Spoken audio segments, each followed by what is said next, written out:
So about a month ago, I received a comment on one of my videos from one of my viewers by the name of Kathleen Knight.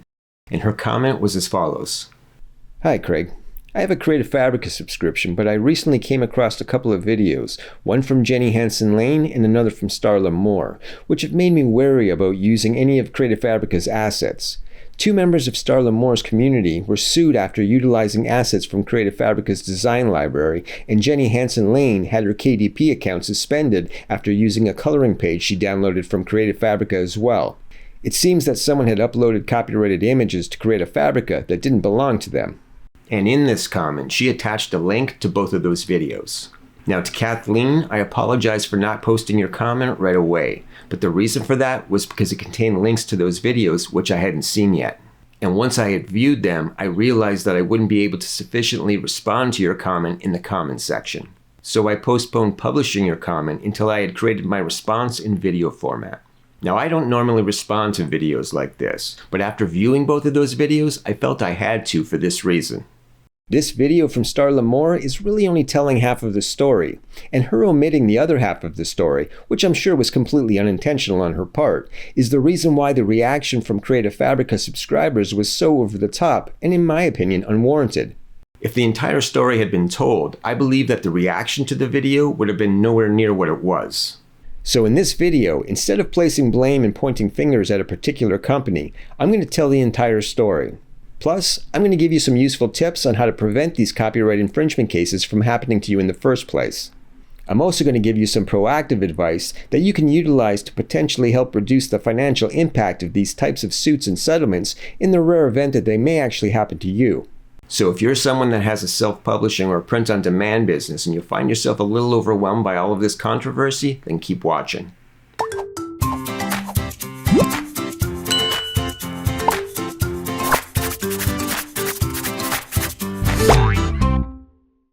Hey guys, Craig here. Hope everybody's doing well. Okay, now you'll notice that this video is not broken up into chapters like most of my videos usually are. And that's simply because this is a very important topic and I want you to watch this video right to the very end. If you skip through this video, you'll only end up taking what I'm telling you out of context. And as a result, you'll end up doing yourself more harm than good. If you're involved with self-publishing and you're using stock media in your projects, then this is going to be the most important video that you watch this year. Okay, so there are two videos that I'm going to be addressing in this response, and I want to start by summarizing the details of these two copyright settlement claims in Starla's video, as well as the copyright suspension that happened to Jenny. And I'm going to show you clips from the actual videos, for educational purposes and under fair use, because I don't want to misrepresent what either of these two women said as I discuss this topic. Now my goal at the end of this video is to give you some tips on how to avoid these claims, but unfortunately to do that I need to see the artwork in question. Now Starla's video doesn't actually show us those images, so we just have to take the word of those involved that they did actually modify the images before using them. Despite having used the assets in a creative way per Etsy's policies, and despite using designs that she believed were safe per Creative Fabrica's policies. And that's the reason that I'm including Jenny's video in this response as well. She actually does show us the infringed upon image in question, as she used it in her book. Now, so I don't in any way infringe upon this person's content a second time, because it's pretty clear that they're willing to sue. I'm just going to use an image that's very similar to that image to make my point later on in the video. But let's start off by examining the first claim in Starla's video. In April of last year, I received 2 unsettling emails around the exact same time from members of my community, one of which was a student of mine. Rightfully so, this student assumed that the threatening legal email that she received must be a scam with the title, Notice of Lawsuit and Temporary Restraining Order. The email stated, "This office represents plaintiff the above referenced copyright infringement lawsuit. It was discovered that you were offering to sell or selling through your account with Etsy certain products, merchandise, and or digital files that infringe upon our client's copyrights. As such, a copyright infringement lawsuit has been initiated against you." The email also included the official summons as well as information about the telehearing where the seller was told that she would need to appear. Now, if your BS detector is going off right now, you're not alone, which is why I immediately started looking into the law firm that issued the summons. But shockingly, the law firm as well as the lawyer representing the artist in question both checked out, with this particular lawyer being known for similar infringement cases, especially those involving Creative Fabrica assets. Okay, so the first thing that I want to point out is that it's good that Starla researched the law firm that submitted the claim. There are a lot of shady people out there who are just trying to extort money out of unsuspecting sellers. As a YouTube content creator who's in the public eye, I get phishing emails trying to get money out of me all the time. Now, in the event that you do receive an email like this, do exactly what Starla did and find the law firm's website online. I strongly recommend that you contact that law firm via the contact information on the website, not the contact information in the email. It's very easy to fake these types of emails using the exact name of an existing law firm, both in the email as well as the email address. All they have to do is add in an extra character or two to the email address, and it would be so inconspicuous that most people wouldn't even notice it. So just play it safe and contact the law firm via the information on the website just to make sure that it was them that actually sent you the notice. While waiting for a response from Creative Fabrica, my student began weighing her options. Here's a snippet from an email that she sent me. My options are 1. Settling now and making it go away. My Etsy gets reopened. I will press Creative Fabrica. The lawyer asked for $1,000 if I pay over time or $650 if I choose one payment. I wrote to him last night stating the facts that I haven't been sued yet, so he is also taking a chance to move forward. So I asked to lower my damages if he wants me to pay while in the notice stage. 2. Waiting to see if it goes away. Or 3. Paying a higher fee if it doesn't go away because the lawyer will add his time. Which was a huge decision to make because she was essentially stuck between a rock and a hard place with the ticking clock looming over her shoulder. But finally, Creative Fabrica reached back out to her and basically stated their policies, leaving her completely and royally screwed. Unfortunately, due to fear and time constraints, she went ahead and paid the settlement on April 12th, a total of $650, which thankfully led to her shop being restored by Etsy and the case was dropped. Now, let's look at the second infringement case. But if you thought that was the end of the shenanigans, my friends, it gets worse. So much worse. Because remember I said that there were 2 community members who had this exact same thing happen around the exact same time? Seller number 2 received the exact same email for a different design. Same lawyer, same basic case, and her shop had been shut down. She said, the artwork design was downloaded from my Creative Fabrica subscription that included commercial use for the design. I did not know the design was copyrighted. It was sold only in my Etsy shop as a vinyl sticker. The sales report from Etsy showing that it was sold 16 times for a revenue of $46.04. After which the lawyer informed her that, given the circumstances here, my client has authorized me to make a settlement offer of $2,500 USD. She said, I'm not able to pay that amount to settle with your client as I do not have that amount of money. My full-time job was my Etsy shop and that has had zero income since the shop was removed offline at the request of your client. Due to declining e-commerce sales leading up to this lawsuit, I am not able to pay this amount. This line of emailing went back and forth for a while, with the seller hiring her own lawyer in the meantime to look over the case, which obviously led to even more that she had to pay to resolve the case. In total, this seller paid for $800 for legal advice from her lawyer, and she was able to get her settlement down to $1,250 after negotiating with the lawyer, a total of $2,050. All for a service that specifically advertises personal, commercial, and POD use of files included. Okay, so those are the basic details of the infringement cases that both of her community members had placed upon them. Now, I also want to play this next section of the video because it addresses how Creative Fabrica handled these cases, as well as how both Starla and her community members reacted to Creative Fabrica's response to these claims. This will be important in just a bit. A few weeks later, I personally received an unrelated email from Creative Fabrica requesting a partnership request on my YouTube channel. I'm not going to read through the full email that I sent to them, but feel free to pause here if you want to read it. The gist of my response outlined the experience of those sellers, along with the line, how can I, as a large YouTuber with nearly 90,000 subscribers, confidently recommend a service where sellers are preyed upon for utilizing licensed assets? The support member was extremely helpful, putting me in touch with Creative Fabrica's Director of Growth, as well as their Affiliate Marketing Manager. They seemed extremely concerned about the issues that these sellers had faced and scheduled a Zoom meeting with me where I outlined the cases, forwarded them all of the legal emails on behalf of my sellers, and explained that, for small Etsy sellers, cases like these can literally destroy their entire livelihood. After getting off the call, these Creative Fabrica support members reached out to my 2 community members and set up their own meetings. And after weeks of stress and back and forth communication, I thought that we'd finally reached a resolution. Oh, you thought it couldn't get worse? It did. Here's what my student sent me on August 22nd, nearly 5 months after the initial case was opened. They sent me $19, which after PayPal fee was $18.15. That is the membership time remaining from the time I canceled to the time expired. I was speechless. That amount is beyond ridiculous. Wouldn't even have covered my time spent to talk to him for over 1 hour. As an educator, my goal is to stand by my sellers through thick and thin, and no matter the company, I cannot stand behind anyone who puts the livelihood of small independent sellers at risk. It's clear that the art in question was likely uploaded by a vendor within Creative Fabrica's platform without the permission of the original artist. But if not for reasons like this, my question from the beginning has been, what are sellers paying for if not a license to use assets safely? Now, as for Jenny, this is her story. In January of 2023, my KDP account was suspended because I had a page in there that was, someone else owned the copyright to it, and I'm going to share it with you right here. Okay, so this is a coloring book that I did with my kids, and I believe it was this image. I got it from Creative Fabrica, and when I went over there and I looked up my download history, and this download history, when I clicked on this link for this little page, it was broken. The link was broken. So it wasn't there anymore. And so upon further research, I learned that sometimes people on the internet don't understand copyright law, and they understand it, they dismiss it, they took someone else's copyrighted image and they uploaded it to Creative Fabrica to make money from Creative Fabrica.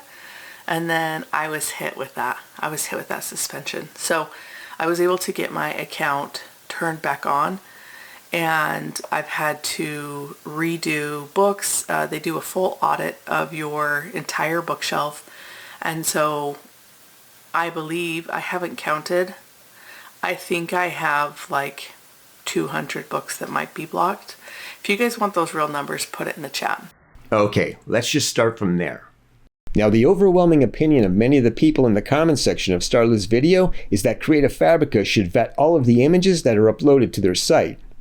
And this is something that Creative Fabrica, as well as every other stock media platform, do to the best of their ability. Every seller that signs up to Creative Fabrica makes a legal declaration that they own the rights to the content that they're uploading to Creative Fabrica's platform. Now, as far as going beyond that to determine whether or not what the seller is telling them is actually true, there's really only so much that any stock media site can do. In a perfect world, every single image on the internet would be properly indexed, but we don't live in a perfect world. There are millions of images on the internet that are not being indexed by any search engine. And there are a multitude of reasons as to why this happens, most of which have to do with out-of-date or obsolete coding on the website. But even websites that have up-to-date coding can still run into indexing issues. Let me give you an example. So this image here is a promotional mock-up for my book, Who Stepped in the Poo? Now if I drag it into Google's image search, under the exact matches tab, it'll bring up all of the websites that this image appears on. And as you can see, there are a few.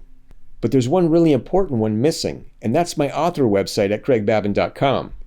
The image is right there on the front page and has been for over 3 months, and yet it doesn't show up in the Google image search. And here's the irony. I built this website using Google Sites, so Google isn't even pulling the image from one of their own sites. And this is what makes vetting every single image so difficult. If the person stealing the image has it uploaded onto multiple high-traffic merchant platforms like Etsy or Creative Fabrica to sell it, and the artist who actually owns the copyright only has it uploaded to an outdated website template, the only proof of ownership that those media sites are going to find are the ones created by the person who is stealing the image. Unless that artist has copyrighted their design with the US Copyright and Patent Office, there really isn't very much legal proof to go on here. And then when you factor in that a lot of the artwork on these sites is AI generated nowadays, and that as of the date of this video, an AI generated image cannot be copyrighted, it makes the process of determining who owns the copyright very difficult. So as much as they try to vet every single image, there are going to be times where images slip through the cracks. And that's something that is completely out of the control of these stock media sites. I mean, even Canva states in their terms of use, we offer the service as is and can't be responsible for things outside of our control. Now, as for whether or not these stock media sites should be liable when that happens, well, that all depends on their terms of service and their license agreement. I think this is the part that confuses some people. This commercial use statement that's located here on the header is just an abbreviated statement. It's not a blanket use statement. In other words, just because it says that you can use this content for commercial use doesn't mean that you can use it for any commercial use. There are limitations as well as extraordinary circumstances that apply. Like you can't use this content to promote your commercial porn website or to create a cover for your white supremacy book. Although they are both commercial uses, they would both be violations of the terms of service. So then what does that statement even mean then? It means that if everybody abides by the terms of service that they agree to when signing up to create a Fabrica, meaning that the sellers only upload artwork that they own copyright to, and customers only use that artwork in accordance with the licensed agreement and terms of service contract that they agreed to abide by, then any content on this website that is labeled for commercial use can be used for commercial purposes allowed by the terms of service. Now, in the rare situation that someone violates any of these terms of service, that's when indemnification and limited liability clauses kick in. The very same indemnification and limited liability clauses that you, the customer, agreed to abide by when you signed up to create a Fabrica.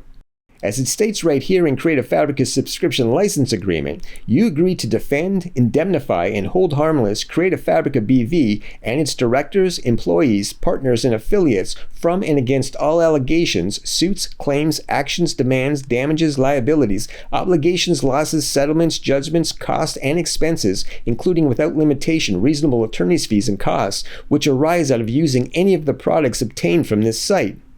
I don't know how any rational person could possibly reach the conclusion that they, the customer, are in no way liable for any financial damages that may occur as a result of using this content after reading that clause. It literally says that you agree to not hold Create a Fabrica liable for pretty much any possible negative outcome that could arise from using this content. So you can't be outraged when Create a Fabrica or any other stock media site handles their business in accordance with the terms of service that you agreed to when you signed up. And by using their service, you did agree to these terms.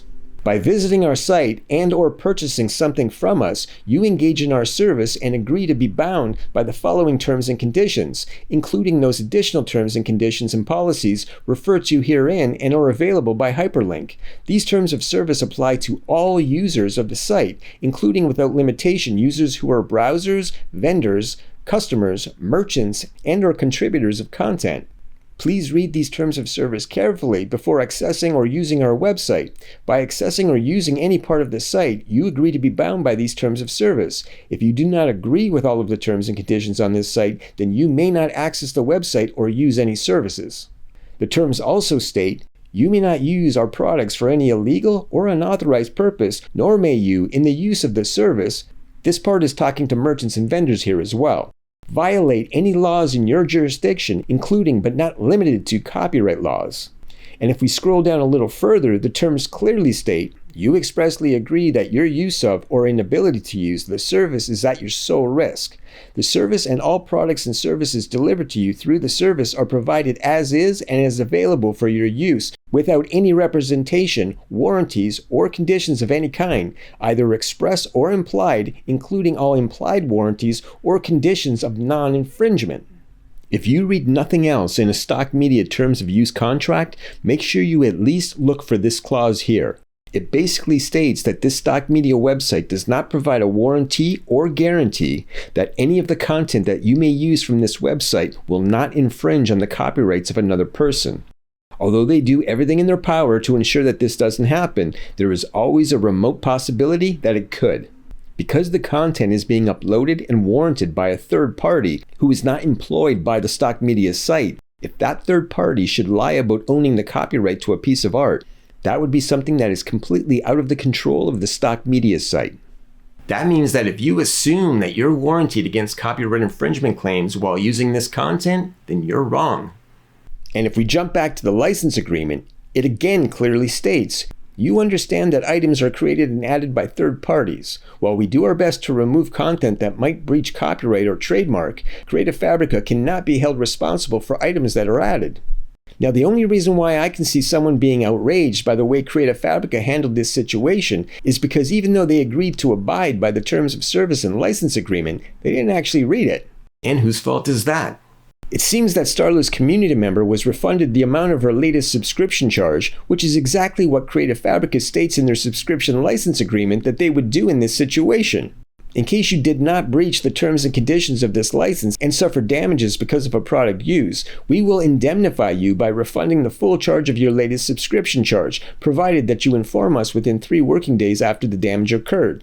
Creative Fabrica is abiding by the subscription license agreement that this customer agreed to when they signed up. You see, here's the first part of the problem. When using a site like Creative Fabrica, users assume that their monthly subscription goes towards a license that allows them to use these assets safely. After all, that's what Creative Fabrica advertises. When dealing with contract law, there are no assumptions. What you thought, what you assumed, and what your opinions are don't matter. All that matters is what's written in black and white in the terms of service and in the license agreement. So to assume that something would happen contrary to the terms of that license agreement that the customer agreed to is completely delusional. And understand something, Creative Fabrica is not the only low subscription stock media site that operates this way. Most of the others do as well. I mean, let's take a look at Canva. Now, at first glance of the indemnification clause in Canva's subscription agreement, I got to admit, I was pretty impressed. Here's what it says. Canva shall defend customer and its affiliates from and against any claim, demand, or action brought by a third party against customer, and will indemnify and hold customer harmless from any damages and costs finally awarded by a court of competent jurisdiction or otherwise owed in any settlement to the extent arising from any allegation that the service infringes any patent, copyright, or trade secret of a third party. So after reading this, I thought, wow, Canva is really making Creative Fabrica look like a bunch of slackers here. I mean, it sounds like they're saying that they'll cover 100% of your legal costs in this situation if a copyright infringement claim arises from the use of their service. Now, I could just assume, which would be a stupid thing for me to do, that when they say service, they're referring to everything on their site. But after reading further, I have a feeling that that assumption would be wrong. Because as I scrolled up to their use of service heading, I saw this clause. Customer may elect to use the service in conjunction with third-party services, including but not limited to those available at canva.com/apps. Customers' use of a third-party service is subject to the terms and conditions applicable to that third-party service. Canva makes no representations or warranties in relation to that third-party services and expressly disclaims, which is another word for denies, all liability arising from customers' use of third-party services. So that got me thinking, what exactly are third-party services and where are they located on Canva? And according to this clause, they're located in the app section. So I went over to the app section. Now there's a lot of really cool stuff in this app section, but the stuff I'm interested in is the design-related stuff. So I clicked on the Design Essentials. And as I was scrolling down, I came across these 2 third-party apps, Pexels and Pixabay. So if I'm reading this agreement right, Canva claims no liability for any of the content that consumers use from either of these third-party sites. And when I looked into it a little further by going over to Canva's content license agreement, it seems that I was right. It says here that any content that you use from either Pixabay, Pexels, or Creative Commons, which is the free content, is governed by each of their individual licenses. So I went over and checked out Pixabay's terms of service, and this is what I found. You agree to indemnify, release, and hold harmless Pixabay and its affiliates from and against any and all loss, expenses, damages, and costs, including without limitation reasonable attorney fees, resulting from claims brought by any third parties arising out of your use of the service. It also goes on to say, although Pixabay does its best to ensure that uploaded content or communications are not misused contrary to the terms, Pixabay cannot be held responsible for the acts or omissions of its users, including any misuse or abuse of any content or communication you upload. Pixabay shall not be liable to you or to any other person or entity for any general punitive, special, indirect, consequential, or incidental damages, or lost profits or any other damages, costs, or losses arising out of your use of the service, the communications, or any content. Now, I'm not a lawyer, so maybe I'm misreading this, but it sounds to me like if you should find yourself in a copyright infringement case as a result of an image that you use from Pixabay in your Canva project, that neither Canva or Pixabay are legally obligated to pay your legal fees or settlement costs. And just know that Pexels has the exact same clause in their terms of use agreement as well. So even though it clearly states on every image from these third-party companies that you can use this media safely in a Canva design for a wide range of personal and commercial uses, it kind of sounds like you're on your own if you get sued for copyright infringement as a result of using an image from one of their sites. So that got me thinking, well then what does the Canva service actually include? So I went back to Canva's service agreement and looked up the definitions. According to this, the service means the software as a service. You'll notice that the licensed content is a completely separate definition. Well then how could somebody violate somebody's IP or copyright by simply using the software that's on this platform? Well, if they were to use Canva's AI generation software and it spits out an image that violated another artist's copyrights, then it sounds like Canva would cover all of your legal expenses, because that occurred as a result of using their software. So that got me thinking. If the third-party content has no liability coverage, and only the software has full 100% liability coverage, then what's the deal with the licensed content? So I went back over to the licensed content agreement and tried to find the indemnification or limited liability clause. Unfortunately, there wasn't one, which I thought was really odd. But I noticed this line at the top of the agreement. If you export a Canva design that contains content, you agree to be bound by the terms of this content license agreement, the Canva privacy policy, and Canva's terms of use. So then I figured that maybe they put the indemnification and limited liability clauses in the terms of use agreement instead. So I went over to that agreement and found this warranty disclaimer. The service is provided on an as-is and as-available basis, to the maximum extent permitted by applicable law and subject to any non-excludable rights and remedies you may have under applicable law. Canva, its licensors, and its suppliers expressly disclaim any and all warranties of any kind, whether express or implied, including but not limited to warranties of merchantability, fitness for a particular purpose, or non-infringement. Sound familiar? It's almost identical to the warranty clause that Creative Fabrica has in their terms of use. And remember that limited liability clause in Creative Fabrica's subscription license agreement that stated, in case you did not breach any of the terms and conditions of this license and suffer damages because of a product used, we will indemnify you by refunding the full charge of your latest subscription charge, provided that you inform us within 3 working days after the damage occurred. Look what's on Canva's site. In no event shall either party's aggregate cumulative liability hereunder, whether in contract, tort, negligence, strict liability in tort, or by statute or otherwise, exceed the greater of 1. $100 US, or 2. The subscription fees paid by you to Canva during the 12-month period preceding the event of the occurrence giving rise to such liability. Which basically seems to be saying that in the event that a copyright claim should arise and you have to pay out of pocket to settle it, Canva will either refund the subscription fees you paid during the 12-month period preceding the infringement event, or $100 US, whichever is the greater of the two. So Canva is operating exactly the same way that Creative Fabrica is. Now, do they offer a little bit more of a refund? Yes. But then again, their subscription price is $100 more than Creative Fabrica's, so they should offer a larger refund. So using the infringement case of Starla's community member as an example, they had to pay $1,250 for the settlement and another $800 for legal fees.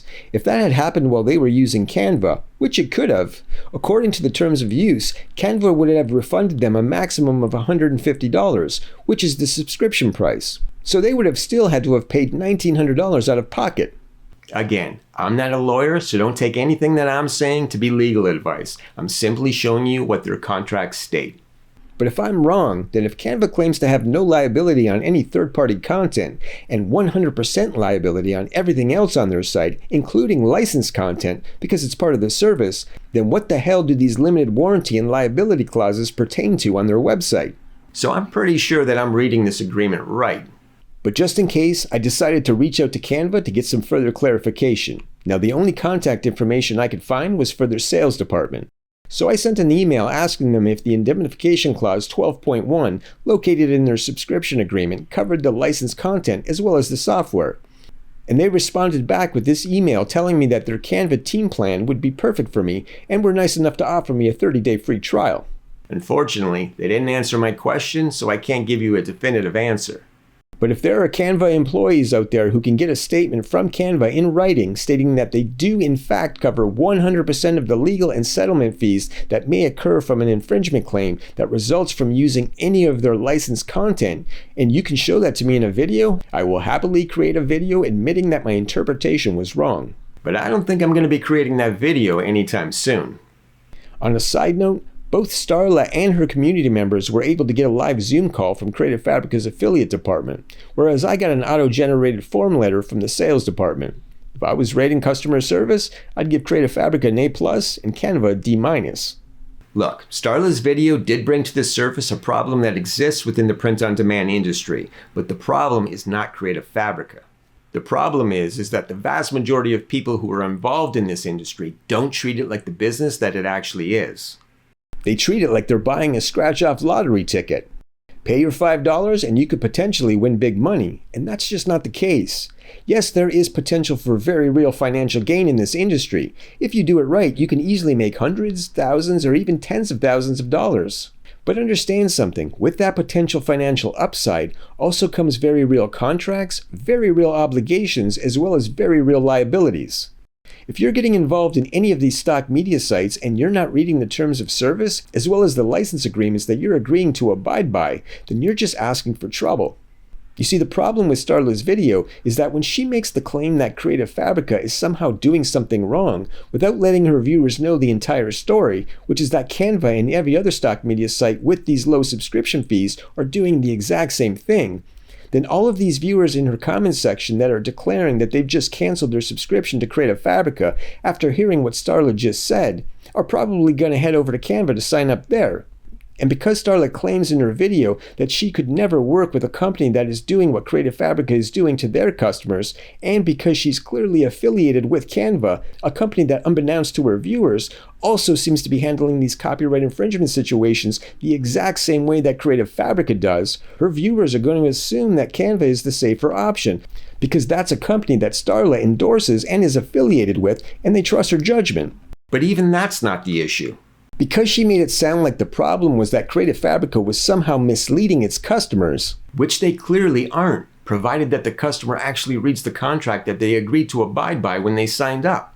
Her viewers are going to make the exact same mistake that they made when they signed up to Creative Fabrica. They're going to sign up once again without reading the terms of use or the license agreement that they're agreeing to abide by. And they'll just assume that they are now protected against any copyright claims as they freely use Canva's licensed content on all of their commercial projects. And if a copyright infringement claim does arise, which it could, they're going to be right back where they started, and they'll just point their finger at Canva as being the cause of their problem and then jump to another stock media site. Once again, totally ignoring the fact that the problem is the result of not reading the contract that they agreed to abide by when they signed up to Canva in the first place. And even though Starla makes the statement, again, I'm not telling you to all go cancel your Creative Fabrica subscriptions. When you tell someone that something is faulty when it's really not, it's going to affect their decision. It's like if I tell you that this berry is poison when it's really not, even if I follow that up with the statement, but I'm not telling you not to eat it. You're not going to eat it. And this is why so many of her viewers canceled their memberships to Creative Fabrica. It's because they didn't have all of the information. Now, for those of you who are completely risk adverse and you need that assurance that you're protected against copyright claims, you can get that protection. But just know that it's going to come at a price. Okay, let's go back to Jenny, the woman that I was telling you about earlier. She's very ambitious when it comes to creating activity books for KDP. I actually published 200 coloring books. I published 200 books, different types of books, in 30 days in January of 2022. Now, Jenny had used Creative Fabrica to create those books, so her cost to create them would have been around $47, depending on what the subscription price was at the time. This fact is going to be very important for what I'm about to show you. Now, there are stock media sites that will insure your images against copyright infringement claims. One of those sites is iStock. They have a liability agreement that guarantees up to $10,000 per item of content under their standard license and up to $250,000 under their extended license. Now, this is important. Unless you purchase an extended license, you may not use content in connection with any goods or services intended for the resale or distribution where the primary value lies in the content itself, including without limitation cards, stationery items, paper products, calendars, apparel items, posters, print on paper, canvas, or any other media, DVDs, mobile applications, NFTs, or other items for resale, license, or distribution for profit. This includes on-demand products, meaning products in which content is selected by a third party for customization on such product on a made-to-order basis, including without limitation, postcards, mugs, t-shirts, posters, and other items. This includes the sale of products through custom design websites, as well as sites like Zazzle.com and CafePress.com. So you can only use this content for print on demand if you purchase the extended license. So let's take a look at the prices. Now I'm just going to use Jenny's 200 books that she created for $47 with Creative Fabrica as an example. Let's assume that each book had 100 pages and that each page had one piece of content on it. Then I'm going to multiply that by 200 books. That works out to around 20,000 images that she would need to complete those books. So if we use the cheapest bundle package and divide 20,000 images by 750, Jenny would have needed to purchase around 26 months of this subscription because you can only download 750 images per month. So at this price, that comes to around $4,453. Now this is in Canadian dollars, so if I factor in the exchange, that comes to around $3,157 US. Okay, so it may be a little more expensive than Creative Fabrica or Canva, but it does come with the extra insurance, right? Not quite. See, you need to purchase an extended license for every image, and that extended license costs 18 credits per image. Extended licenses are only available for purchase with credits on a file-by-file basis. The good news is that credit pack comes in bundles. The bad news is, the biggest bundle is for 300 credits and it costs around $2,652 Canadian, which is around $1,850 US. And because we need around 20,000 images, when we multiply that by 18 credits each, it works out to around 360,000 credits. And then when we divide that by the 300 credits per bundle, it works out that we need around 1,200 bundles. And when we multiply that number by the cost of the bundle, it comes out to around $3,182,400. Now the good news is that's Canadian dollars. So that only works out to around $2,221,076 US, a savings of almost $1 million. So when we add the cost of our extended insurance to the cost of the images, it comes out to $2,224,233 US. To create the same number of books you could have created using Creative Fabrica without the insurance for just $47 per year. Now to all the people in Starla's comments section who are complaining about Creative Fabrica, do you still want that insurance?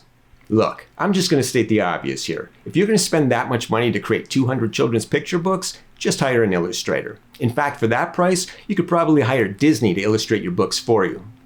It's somewhat risky for a stock media site like iStock to allow its users to upload any of their content to print-on-demand sites. They have a legal agreement with you, not with the third-party print-on-demand site that you're uploading their image to. So when you use their images for print-on-demand, you're giving the image to someone that iStock doesn't have a license agreement with, and that opens them up to potential misuse of the image, as well as copyright infringement claims, so they need to insure themselves. Now the reason that the barrier of entry is so low on sites like Creative Fabrica and Canva compared to iStock is because they place the liability, for the most part, on you the customer, whereas iStock assumes the liability themselves.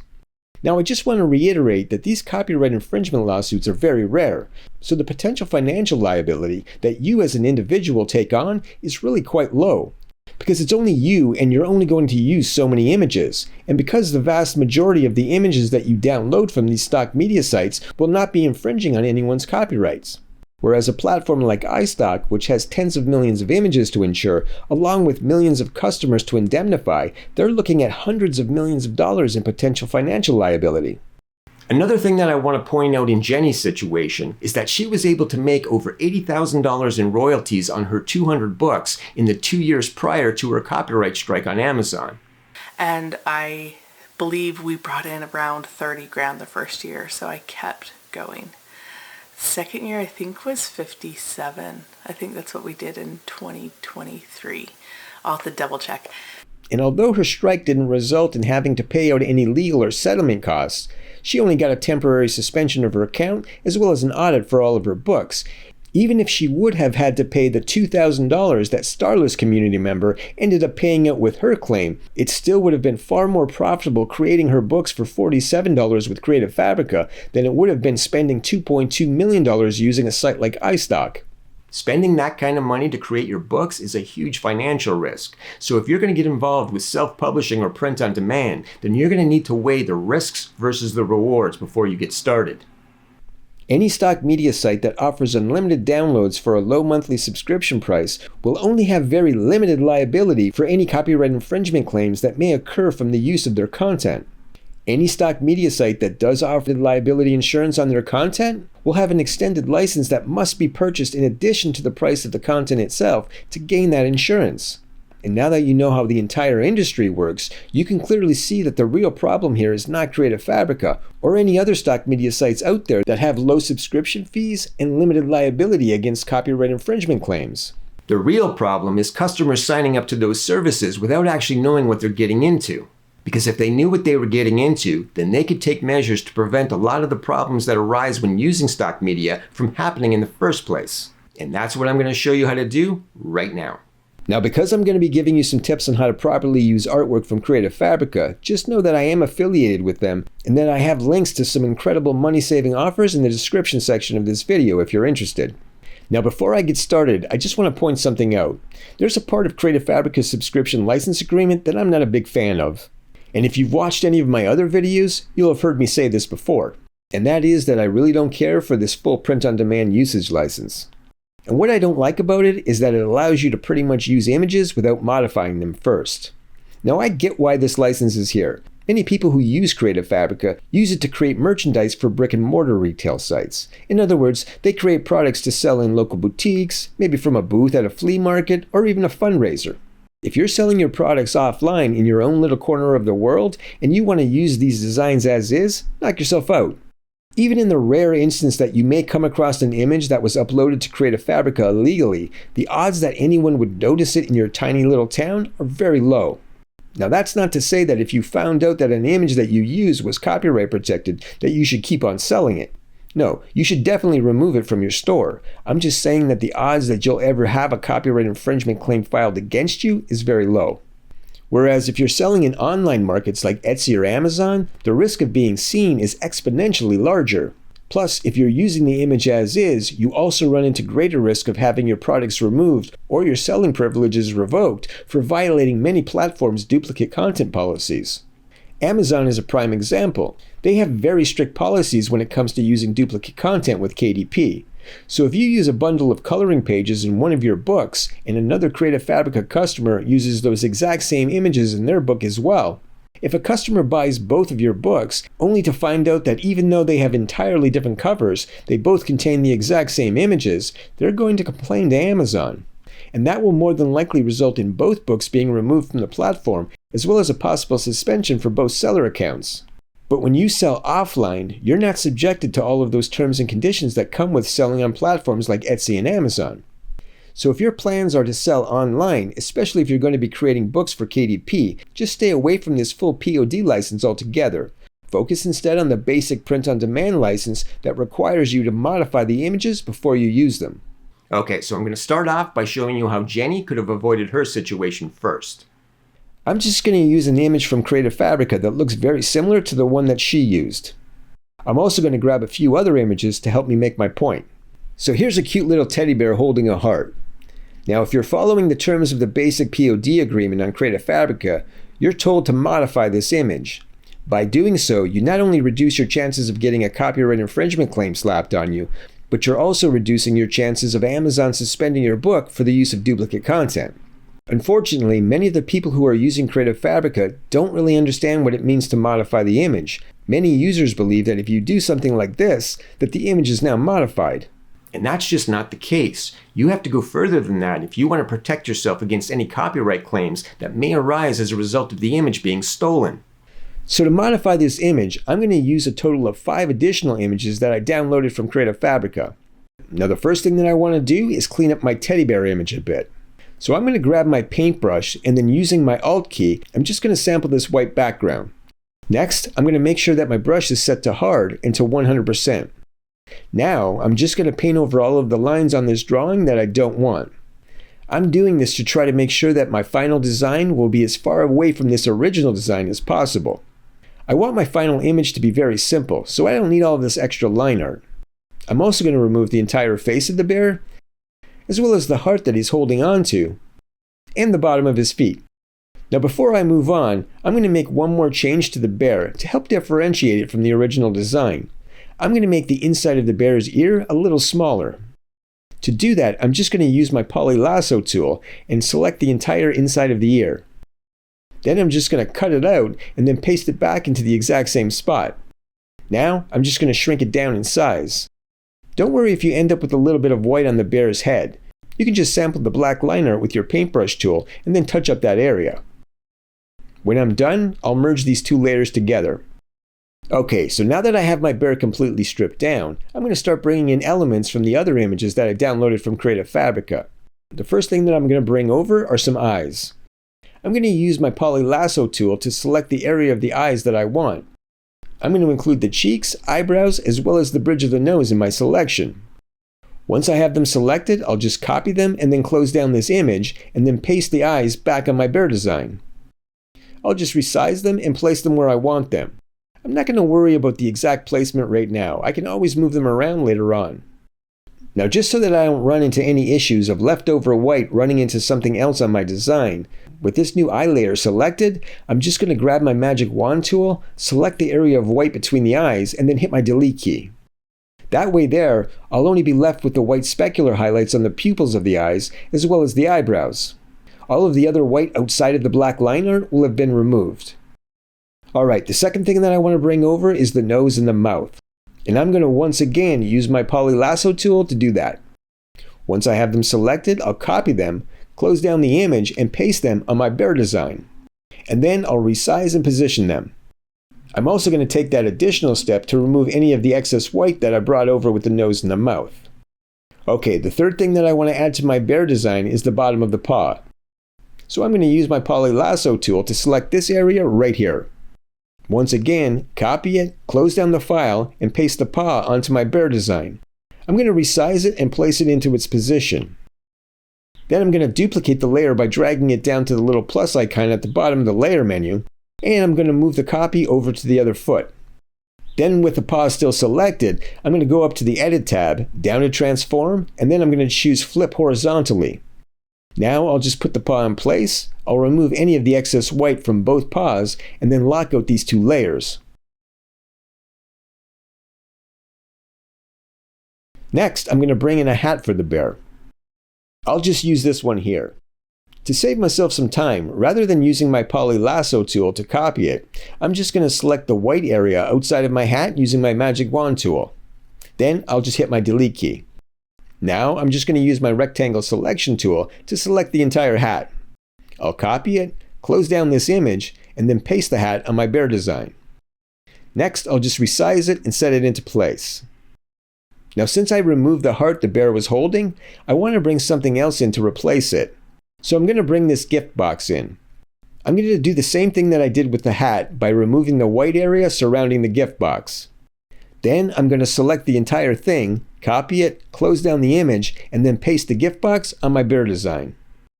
In the layer menu, I'm going to make sure that the gift is exactly on top of my bear's body layer. Then I'm just going to resize it and position it. I want to make sure that the gift is overlapping both of the bear's hands as well as his feet. I'm going to try and keep the bow away from the bear's mouth. Okay, once I have the gift in place, I'm going to make sure that I have the gift layer selected in my layers menu, and then I'm just going to reduce the opacity to around 30%. Next, I'm going to grab my eraser tool, and I'm going to make sure that it's set to hard in the top menu and that the opacity is set to 100%. Then I'm simply going to erase all of the areas of the gift that are overlapping the bear's arms. You want to make sure that none of the gift image is sitting on top of the black line art from the bear's arms. Once I'm done that, I'm going to erase any part of the gift that is covering the bear's foot on the left side. I'm going to let the gift box overlap the bear's foot on the right side, just to give the illusion that the foot on the left side is closer to the camera than the foot on the right side. Now I'm just going to go back up to the gift layer in the layers menu, and I'm going to raise the opacity back to 100%. And that's pretty much it. My bear is done. Now if you want, you can add in some background assets just to make it a fuller coloring page. I was just trying to give you a comparison for the image that Jenny used in her book. Now if you were to use this image with only adding in this background like I showed you earlier, and this image did turn out to be copyright protected, the chances that your design will get a copyright claim are pretty much 100%, because the entire original image is still present in your design. Whereas with this modified design, the chances of you getting a copyright claim would be reduced to around 20%, and that's simply because it's so far removed from the original design. Now, does that mean that if I modify this image that I'm no longer infringing on this artist's copyrights? No. If I use any portion of this original image, it's copyright infringement. It doesn't matter how much I modify it. But at the end of the day, the further that my design moves away from the original, the less likely it is to trigger a copyright claim in the first place. I mean, if the artist who drew the original image can't even recognize his own artwork within my design, then he's probably not going to file a copyright claim. And even if the artist did file a claim, I think that you would find that many copyright attorneys would be a little hesitant to take on a case like this. Yes, there are some similarities between the two designs, but those similarities could just be a coincidence. I mean, pretty much every coloring book teddy bear is drawn in this manner. And that's the reason why it's so important to modify your images when you use them. Now for 99.9999% of the images that are uploaded to Creative Fabrica that weren't uploaded illegally and are perfectly fine to use in your commercial products without risk, you wouldn't necessarily have to go this far with your modifications. That being said, by doing this, you're also making your image unique to the marketplace that you're selling on. And in print on demand, originality sells, so it's definitely worth your time to do it. Now when it comes to word designs like this, rather than using this design as is, just recreate the design using different clip art and different fonts. There are tons of options to choose from on Creative Fabrica. And while you're at it, try playing around with the layer of the design as well. Now I hear people say all the time, but I'm just not creative when it comes to designing things. You don't necessarily have to be. Just find a design layout that you like, and then just recreate the design that you want to create using your fonts, your clip art, and your words in this design layout. I mean, there are literally thousands of design layouts to choose from. Again, I have links to some Creative Fabrica offers in the description section of this video if you're interested. Now, when it comes to creating designs for children's picture storybooks, it's a little bit different. Although you can layer many different images onto a page to create a unique design, and I have a video that walks you step by step through just how to do that, and I'll put a link to that video at the end of this one. When it comes to character images, you will more than likely have to use the entire piece of the clip art as is. And the reason for that is because they're finished drawings. You see, it's easy to modify coloring pages because you're only dealing with line art. But when it comes to finished artwork, because of the shadows, highlights, and gradients, you can't just cut them up and piece them back together using parts from different images. Your character is going to end up looking like a collage as opposed to a unified character. So if an image you use was uploaded to Creative Fabrica illegally and turns out to be copyright protected, there's really nothing you can do to the art itself to prevent the claim from happening. In this case, you need to do a few things before you even use the artwork. And the first thing you need to do is choose sellers that are more likely to be legitimate. Now, when it comes to creating coloring book pages, it doesn't really matter which seller you buy from, because you're going to be modifying the artwork anyways, so it doesn't really matter. When it comes to finished artwork, I recommend only purchasing clip art from sellers who have very large portfolios as well as a very consistent design style. When a seller has a very small portfolio or has a mixture of many different products with varying art styles, that would be a red flag for me. When a seller has been doing this for a while, they tend to get a sense of what customers are buying and therefore make a lot more of that type of artwork. And this holds true for actual artists as well as those who create using AI. So when it comes to using finished images, you want to look for sellers with a big portfolio as well as a consistency throughout their design style. Now, when someone is licensing out their artwork for commercial use, they tend to try and reach as many people as possible. So for that reason, they will more than likely have a shop on many platforms. Any legal seller should have a store on Etsy. And the reason is that they can actually make more money for their art on Etsy as opposed to sites like Creative Fabrica. And that's simply because of the subscription model that sites like Creative Fabrica and Canva operate under. When a customer can download thousands of images for just $47, the commission that each artist is going to get is going to be much smaller than it would be on a site like Etsy, where there is no subscription and they can sell their bundles individually for full price. But those sellers come on Creative Fabrica due to the high volume of customer traffic. Now, when most people steal artwork from actual artists, they try to do it under the radar. They don't really want to stand out. So Etsy really isn't a place to do that. Because you have the artists who are selling their artwork on finished products, as well as the criminals who are illegally selling the designs for commercial use, all an artist has to do is search for their design.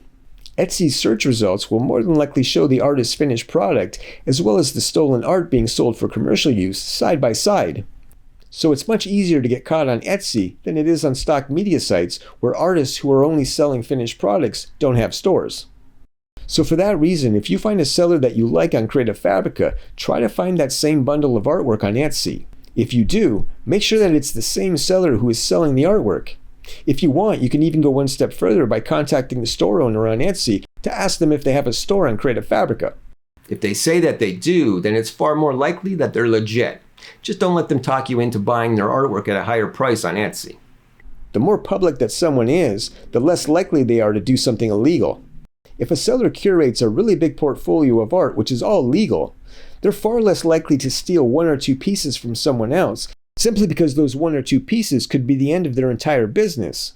Nobody wants to spend months or years building up a store just to have it shut down because of one piece of stolen art. So big portfolios and a large presence on the internet is a good sign. And just remember, because of AI-generated art, which accounts for about 50% of the artwork on Creative Fabrica nowadays, it's far less likely that you'll find artwork that has been stolen. In the time it takes to steal an artist's design and bring it into Photoshop to remove the watermark, you could generate 10 new images that aren't copyright protected that you can sell without fear of having your seller's account terminated. Anyone who is stealing artwork today with all of the AI generation software that's available is a moron. So those are some of the things that you can do before you use an image to help reduce the chances of having a copyright claim filed against you. Now, if you do get a claim filed against you, there's still one more thing that you can do. It won't prevent you from getting sued, but it might reduce your settlement costs quite significantly. At the end of the day, it's all about intent. Did you intentionally steal someone's artwork to use in your commercial project? And the best way to prove your innocence is to have a paper trail, and Creative Fabrica gives you a way to do that. Now, I've scoured Canva and I can't find anything like what I'm about to show you on their website. Now, you may be aware of the license key that Creative Fabrica issues for each piece or bundle of artwork that you download. But are you also aware of the license key validator? You can copy any license key from the product that you downloaded. Just make sure not to copy the for one user part and paste it into the license key validator. The search results will show you the license key in question, the title of the product, your name as the license holder, the start of your subscription date, as well as the end of your subscription date, if it's no longer in effect. These two dates are important when it comes to Creative Fabrica. As long as you can prove that the product you created using this asset was created and went to market between these two dates, you have the right to continue selling that product for life, even if you no longer subscribe to Creative Fabrica. But if you were to use this content to create a product and send it to market after this end date, then you would be violating Creative Fabrica's license agreement and would be subject to penalties. So these dates are a great way for you to prove that you had a valid, active license when you created and started selling your product. So the way that I use this is I start by taking a screenshot of this license key validator page. Then I just head over to Photoshop and then paste the screenshot on my artboard.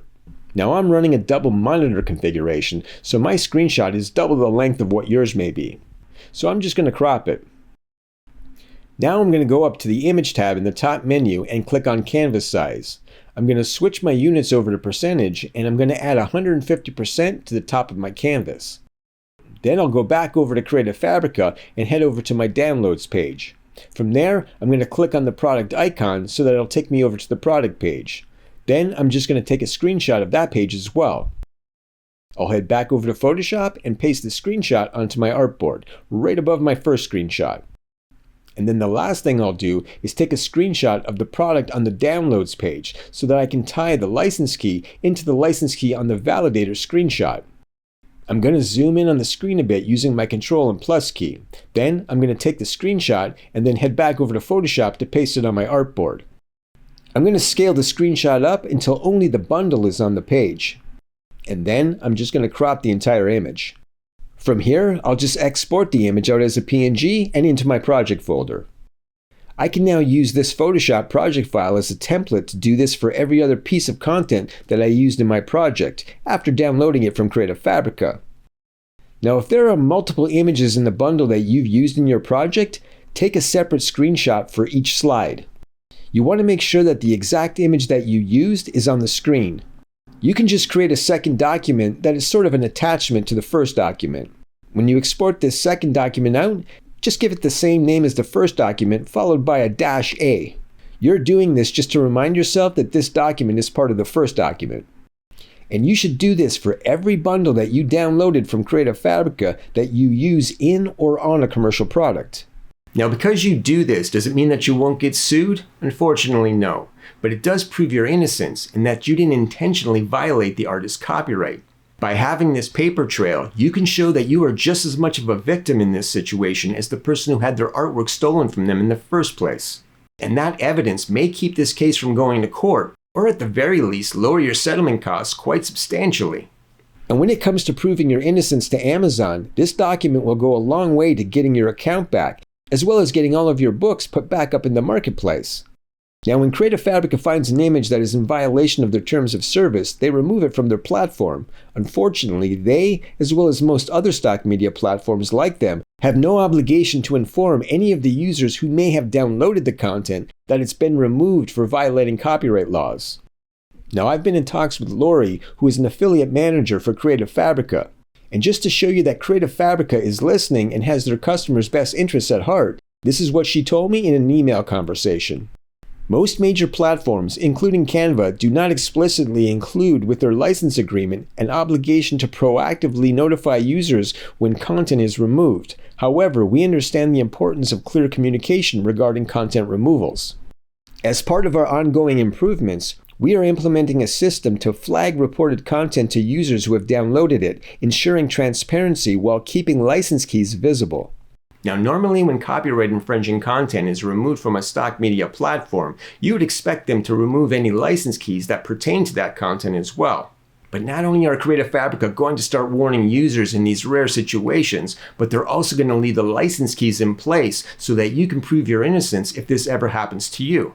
They are not contractually obligated to take either of these steps, but they're doing it anyway. And they're going one step further. Because they realize that user and license agreements can be somewhat confusing, they've created a new video series to help explain everything in layman's terms. And they even have a new video coming that deals with this very copyright situation so that you can better understand your liability when using stock media. Look, you basically have 5 options for reducing your liability when it comes to self-publishing with print on demand. The first is to learn how to draw and create all of your designs yourself. That option has the least amount of copyright infringement risk when working in self-publishing. The second is to hire an illustrator. And although very small, this option still comes with some risk in the event that the illustrator you're using copies another artist's work while creating yours. The third option is to use stock media sites like iStock. But just know that you're going to have to sell a hell of a lot of products just to recover your costs of making them. The fourth option is to use low monthly subscription stock media sites like Creative Fabrica and just modify the hell out of everything you use on their site to reduce your potential liability. The upside to this option is that you don't need to sell very many of your products to turn a profit. And the fifth option is just to get out of self-publishing altogether. That last option is the safest of all the options. Now, if you do decide to go with the fourth option and use a stock media site without the insurance, then you need to choose a site that enables you to reduce your liability as much as possible. Look, at the end of the day, what makes a stock media site like Creative Fabrica that doesn't offer the high-priced insurance that a site like iStock does safer to use is firstly the quantity of content. The more content that you have access to modify your designs with, the less likely you are to receive a copyright claim or be busted by Amazon for using duplicate content. Now, although Canva claims to have over 10 million assets on their sites, when I do a search for something, I'm just not seeing it. If I search for Christmas coloring pages, I get quite a few results that pop up. But the more that I scroll down, the less these images have to do with Christmas. It almost feels like they're padding the results with just any old coloring page illustration. And each one of these results is a single image. Whereas when I do that same search on Creative Fabrica, I get over 10,000 results, and these are bundles, not single images. So the sheer quantity of the images available on Creative Fabrica gives me a lot more options for modification, which makes using the content a lot safer as long as I'm modifying it before I use it. And then secondly, when you factor in both the license keys as well as the license key validator, plus Creative Fabrica's new policy to inform content users of copyright claims, that just makes Creative Fabrica far less risky to use for print on demand. Now look, I think that Canva is a great tool for people selling custom digital products like daily planners and wedding invitations on Etsy. But when it comes to self-publishing on KDP, they just don't have the tools. I'm only affiliated with 2 companies when it comes to self-publishing. 3 if you count Adobe. The first company is BookBolt. They have desktop publishing software that allows you to lay out your books to sell on Amazon. And they have every book size that KDP offers in their library. And those book mockups come with the margins and bleeds already calculated, as well as the KDP cover template right on the artboard for every size book. Now when you add in their puzzle generator that enables you to create unique, one-of-a-kind word search, crossword, Sudoku puzzles, mazes, and more, plus the invaluable research tools that help you find profitable niches as well as trending keywords, there is no product out there, in my opinion, better suited for self-publishing with KDP. Now when you bundle that with Creative Fabrica and the millions of high-quality images that they offer, plus the license key validation, when it comes to self-publishing, the two combined blow Canva out of the water. Now if you purchase a yearly subscription to BookBolt and you use my promo code CraigBabin when you sign up, you'll save 20%. And if you use my affiliate link for Creative Fabrica, you can get a 1-year subscription for about $47. So if you're someone who's serious about self-publishing, I strongly recommend both of these services. And just know that I have many step-by-step tutorial videos in my self-publishing 101 playlist to help you create whatever kind of activity book your heart desires. Now as for Creative Fabrica tutorials, I have 2 separate video series on my channel. The first is a 2-part series teaching you how to create coloring books using assets from Creative Fabrica. The first video teaches you how to create the coloring book pages, and the second video teaches you how to create a professional looking book cover using Creative Fabrica assets as well. I'll put a link to the first video in that series at the end of this video. The second series teaches you how to not only write a children's storybook, which is part 1 of this series, but it also walks you step by step through how to design illustrations for your children's picture storybook using assets that you downloaded from Creative Fabrica. Now, if you'd like to watch the graphic design part of that series, which is video 2, you can find a link to it right here. Until next time, take care.